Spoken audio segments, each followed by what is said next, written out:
that shouldn't be anything like it is, and it spreads all the way through her foot to here.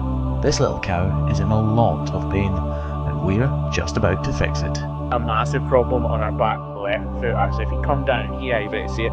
So you can see it. I'm saying it's massive. It doesn't look massive right now. There's a crack right there. I suspect this whole side is going to come out of her foot. She is incredibly lame, which is why I think this is going to be very bad.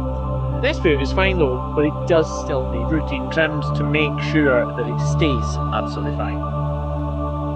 This really doesn't need much done to it at all, which is why it only takes a few seconds or so for me to trim back the excess growth of hoof horn.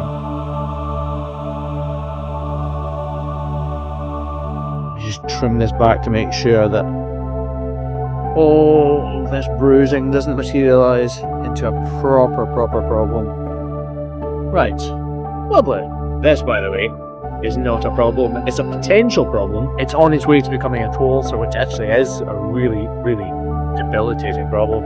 But because we've routine trimmed that and now taken the weight away from the outside claw, it will not materialise to anything substantial. Right, onto the sore foot, which obviously is slightly overgrown. If we level up the dorsal walls, those front walls, and then look from this side, you can now see how much higher this outside claw is, and that is why this problem has come about. So I'm just going to grab the grinder, lower the face mask, and begin removing the excess hoof horn, which is overgrown in this outer claw. We need to make sure it's as level as possible in relation to that inner claw. So we remove from the entire solar surface before shortening the toes so that they're both identical in length, and then beginning the modelling out procedure. All of this is the routine part of the trim. And after this, we're going to attack that wall horn. So obviously we've got this cracking hoof horn here, and I can put my hook in behind that hoof horn and I can peel it back a little bit, like that. And this is most likely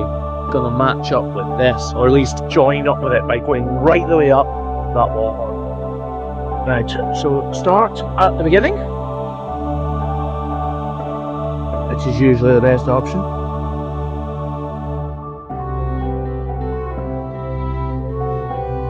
So it doesn't look like much right now at all, does it? In fact, it almost looks like it's disappearing.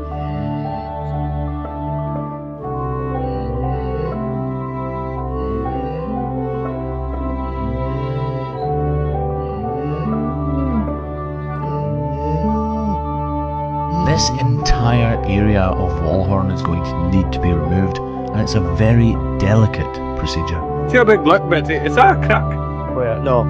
Here. They're asking if that black line there is a crack, and I can see why you would think that. Make a lot of sense. I'm talking about there being a hole from here to here, and it runs right down, doesn't it? But no, just pigment. And that is a very typical problem that we see, or should I say a mistake that we see with people trimming cows' feet. They often believe that that black pigmentation is actually a bruise or something hidden underneath this translucent hoof horn, so they chase after it, and in doing so, they create an even bigger problem. Experience tells me that this problem does indeed run right down behind the hoof that I'm trimming away right now, but unfortunately, experience also tells me that I have been wrong in the past. So I am very cautious. That being said, I've just found the root cause of the problem, and a lump of congeal.